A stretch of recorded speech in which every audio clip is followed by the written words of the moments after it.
The average binding energy per nucleon for a medium weight nucleus is about, and these are the four options which are given. This question was asked in JAM Geophysics 2005.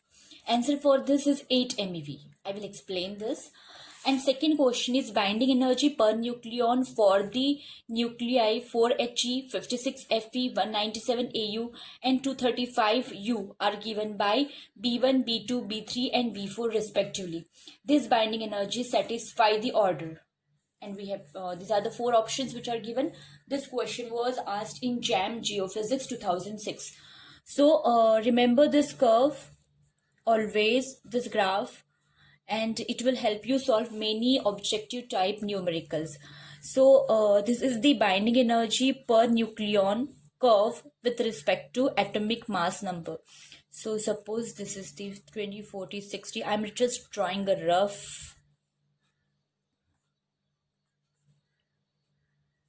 Okay, and suppose this is 8 MeV. So the graph, this graph you might have done many times, and but not like this, around 160. This is the curve. Okay, so for 56, this is for 56. Okay, for 56 the binding energy, it is highest, it is of the order of 8.6 MeV, that is for iron. So few things in this graph you have to remember, that for light nuclei binding energy it is less than 8 MeV. For most of the medium sized nuclei it is of the order of 8 MeV. Beyond atomic mass number 160 the binding energy again decreases from 8 MeV, and for iron it is the highest, that is 8.6 MeV. So if you will remember this, there are many questions which are framed on this particular graph. So here the question was the average binding energy per nucleon for a medium weight nucleus. The answer is 8 MeV. Okay, and here see elements which are given are 4He, 56Fe, 197Au and 235U. So we know that binding energy per nucleon, it is highest for iron. So it will be B2. It is highest. Then it is more for these elements. So gold, that is B3, more for B4, and at the last it will be for helium nucleus. So it will be B1. So correct order is, it is highest for B2, then for B3, then for B4 and then for B1. Okay. Another question is the binding energy per nucleon is maximum for the nucleus 56 Fe, 4He, 208 lead and 101 Fe. So here just now we have discussed that it is maximum for iron, but here the question, even if you know iron, and if you don't know the atomic mass number of iron, then also you won't get the answer. So that is how you have to remember it is maximum for nucleus Fe56, because here they tried to confuse you with writing Fe56 and Fe101. So remember it is highest for Fe56. This question was asked in GATE 1998 and the answer is A, that is it is maximum for Fe56. So don't only remember the name of the element but remember it along with its mass number. The radiation emitted by a radioactive substance of half-life 3 hours is 32 times higher than the safety limit. Minimum time for the radiation to be under safety is, and these are the four options which are given. This question was asked in JAM Geophysics 2007. Okay, so the radiation is 32 times higher than the safety limits. Okay, and half-life period is 3 hours. Suppose we take half-life period 2 hours. So initially it is 32 times higher. After half-life period 2, it will become 16 times higher, because after every half-life it reduces to half. So after 2 times half-life period it will reduce to 8. After 3 times half-life period it will reduce to 4. After 4 half-life periods it will reduce to 2, and after 5 half-life period it will be 1. That means it will be within the safety limit, because it will reach that state equal to 1. So it will be 1 times within the safety limit. That means it will be exactly at that point. So what we have to have, minimum time for the radiation to be under safety. So minimum time will be 5 times 2.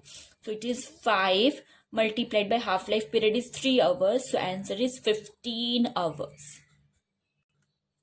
Let us see next. The activity of a radioactive isotope decreases from 80,000 to 10,000 in 60 years. The half-life of this isotope will be 10 years, 20 years, 30 years or 40 years. This question was asked in JAM Geophysics 2009.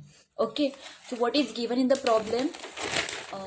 The radioactive sample decreases from 80,000 to 10,000 in 60 years.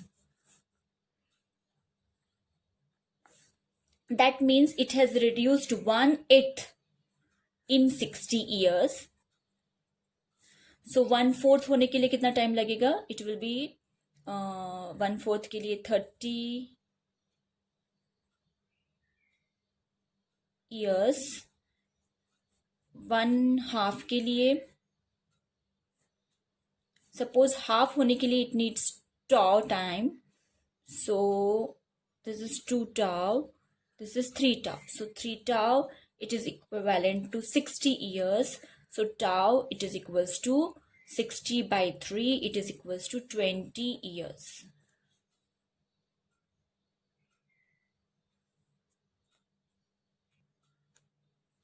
The ratio of binding energy of an alpha particle to that of a deuteron 1H2 is, we have to find out this ratio.